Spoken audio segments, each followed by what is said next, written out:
नाज़िन सखर जे hockey ground में शेर Mohammad Mugeri पारा women hockey tournament करायो वियो, जंहिंमें फाइनल मैच शहीद बेनज़ीर भुट्टो 11 खटे ट्रॉफी पंहिंजे नाले करे वरिती। उन हवाले सां ॾिसूं था फरीद सोमरो जी ही रिपोर्ट। आज ही शेर मोहम्मद मुगेरी पारा हाकी ग्राउंड में वुमेन हाकी टूर्नामेंट कराई वई, जंहिंमें मुख़्तलिफ़ टीमुनि हिस्सो वरितो। रांदि जी निगरानी स्टार हाकी लीग जी अॻवान इरम बलोच ऐं पाकिस्तान अकेडमी जी सरबराह सोनिया खान कई। टूर्नामेंट जे फाइनल में शहीद बेनज़ीर भुट्टो 11 ऐं शहीद मरियम मुख्तियार विच में थियो। शहीद बेनज़ीर भुट्टो 11 मैच खटे ट्रॉफी पंहिंजे नाले कई। मैच जो मेहमान ख़ास पीपी अॻवान सैयद खुर्शीद अहमद शाह जो पुट ज़ीरक शाह जन हुआ। फातह टीमुनि के तोहफ़ा ऐं ट्रॉफी ॾिनी। आयल मेहमाननि के पिण अजरकनि जा तोहफ़ा ॾिना विया।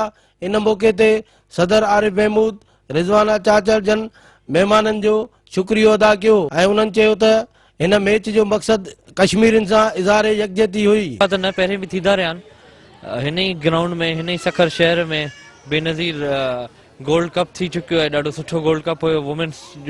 वुमेन हॉकी टीम जी मैचिस थियूं। उहो त सिर्फ़ सिंध मां आयल आहिनि। उहो त पाकिस्तान भर मां टीम्स आयलियूं हुयूं।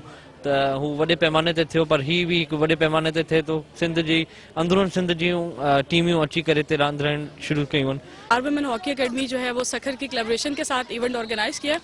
मेरा ख्याल है ऐसी लीग्स या ऐसे छोटे छोटे इवेंट जो है वो होते रहने चाहिए। इससे ये होगा कि स्टार्स जो हैं, वो जो नए बच्चे हैं जिनको कोई भी नहीं जानता, वो सामने आएंगे, उनको खेलने का मौका मिलेगा। इरम बलोच का ये बहुत अच्छा इनिशिएटिव है।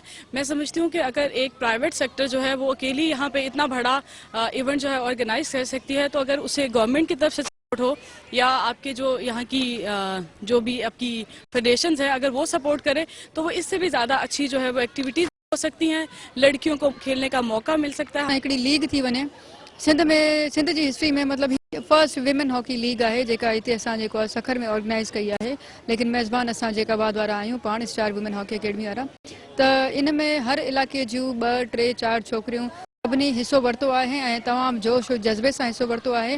पंजाब को भी छोकिरियूं आयूं आहिनि, जेका असांजे लाइ ख़ुशी जी ॻाल्हि आहे। वरी हिकिड़ी सिंध जी कामयाबी आहे। जी सरकार ईअं त असांजी जेका अकोमोडेशन आहे सैयद खुर्शीद शाह साहब असांखे प्रोवाइड कई आहे। तमामु सुठी रिहाइश आहे हॉस्टल में। तमामु जेके त आरामदेह कमरा आहिनि ऐं सिक्योरिटी बि उन्हनि असांखे प्रोवाइड कई आहे। ऐं ही हॉकी ग्राउंड आहे जेको असांखे डेज़ लाइ मिलियो।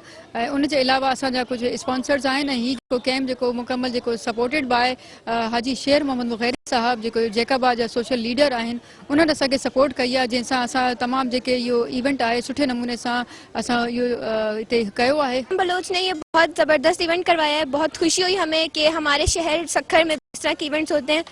और हमें इस चीज़ की भी खुशी है कि हम गर्ल्स को, ख़वातीन को अपना टैलेंट शो करने का मौका मिलता है। हमें भी अपने स्पोर्ट्स का आगे जाने की खुशी होती है कि हम आगे बढ़ें, कुछ करें और अपना नाम रोशन करें। और लड़कियों को मौका मिलता है ये खेलने का। घर वाले सपोर्ट करें हर लड़की को। हर लड़की का दिल होता है कि वो बाहर निकले, खेले ऐसे और अपना नाम रोशन करे और अपने बड़ों का नाम रोशन करे। शहर में असां 20-30 छोकिरियूं जेकियूं आहिनि हिन इवेंट में हिस्सो वरितो आहे।